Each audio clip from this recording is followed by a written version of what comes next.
What's going on, y'all? This is Greggatron. I want to show you something real quick. Alright, I'm going to be reviewing Venom stories all morning. It's 11 o'clock, almost 11 a.m. right now, and I don't have to go to work till 3:30, so I'm going to be talking about Venom. Alright, so check this out. I got this from my comic book store. They're basically promoting Venomized. But right now I'm going to be talking about the new Lethal Protector series. This is basically a web. It's a chain. My last video I was talking about Venomverse. After that, we get Lethal Protector. After that, we get Venom Inc. or Incorporated. The Poison X.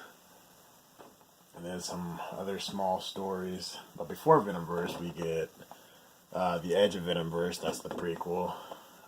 Eddie Brock Returns. And Homecoming, that's the Price story. Well, I thought this was really cool. I actually have two of these. I use one of them as a poster. Alright, so here we go. This is the new Lethal Protector. The original one came out in the 90s, which that's my favorite Venom story. They say the movie is based off Lethal Protector, but we'll see how much of that is true.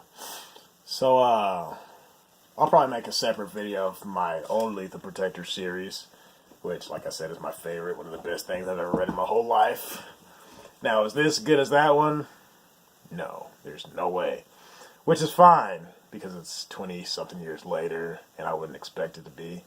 But is it refreshing? Yeah, it's refreshing. So, in a nutshell, it's basically Venom versus Kraven the Hunter. If you know about Lethal Protector, then you remember that it's about Eddie Brock serving the underground. He fights for injustice. He fights for the weak. He fights for people who can't fight for themselves. So, they still focus on that heavily, which is good. Basically, Eddie Brock wrote an article about somebody living in the sewers. They're like dinosaur people. This tribe of folks who look like dinosaurs. So Kraven the Hunter reads this article, and this guy's bored at this point. He's got nothing to do. The way Kraven's mind works, he's always looking for a good hunt. You know, this guy's gone up against Spider-Man several times. This guy's gone up against Black Panther. He's gone up against all kinds of folks. So when he reads this article that Eddie writes, he's interested immediately. Which Eddie Brock was trying to write a good article on purpose because his reputation was effed up from New York City. So now he lives in San Francisco, and I think he published it under a different name. Now he's trying to bring his status back up as a reporter. So Kraven gets word of this and goes over there and hunts the things, and something bad happens to one of them, and Eddie's not having it, so Venom is taking on Kraven, and it's dope. And a lot of people might think, well, there's nothing Kraven can do against Venom. Well, the thing about Kraven's a thinker and he's a planner. You know, this guy set up all kinds of traps in the sewers for when he does confront Venom, because he knew he was going to confront Venom or one of the dinosaur people. But, yeah, I mean, it's in the cover, so I guess I'll spoil a little bit. This is part 3. He uses this rifle to blow off Venom's shoulder, and it's just nasty, man. It's just, ooh, it doesn't kill him, obviously, because he's the main character in the story, but he does some damage, boy. It was almost sad to read this.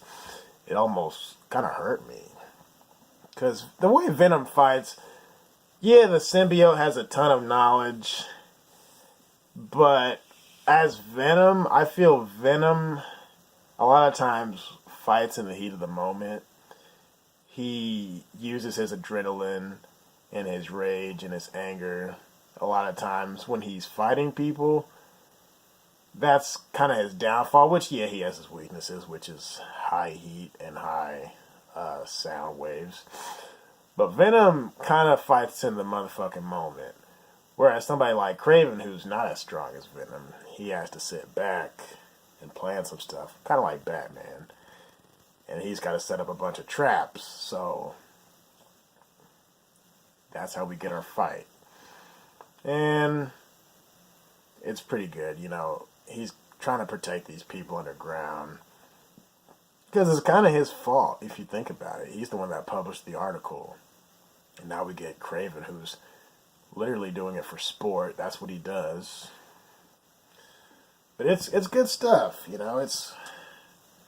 I'm not going to tell you any more about the story. All right, let me show you this concept art real quick.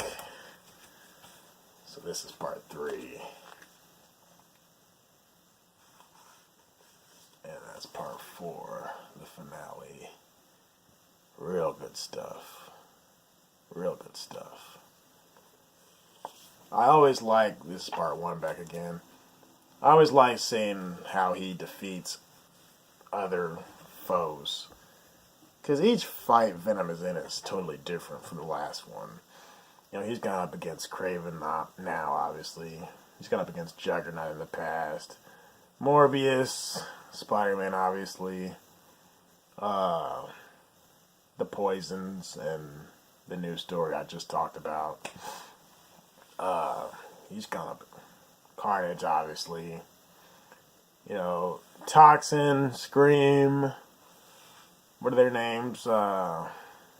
Lasher.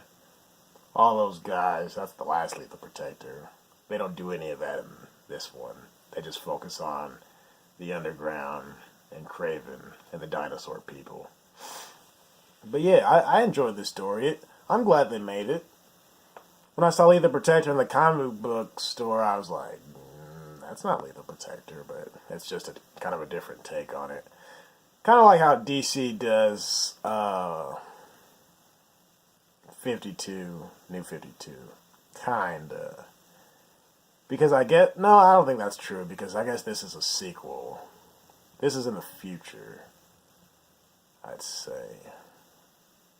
I don't know. But yeah, it's good stuff. Good stuff. Is this my favorite? No, but it's refreshing. It's cool. It's cool. It's cool to see how smart and witty Kraven is. And he goes through some trials too. They both do. I guess since I'm reviewing it, I should give it a score. My last video I didn't do that, but this one I'll give it a... It's hard to rate it. Should I rate it for what it is, or should I compare it to the old Lethal Protector? Because the old one is probably... I can't say anything bad about that story. I'd give it a 7.8. I think that's fair. Alright, more Venom on the way.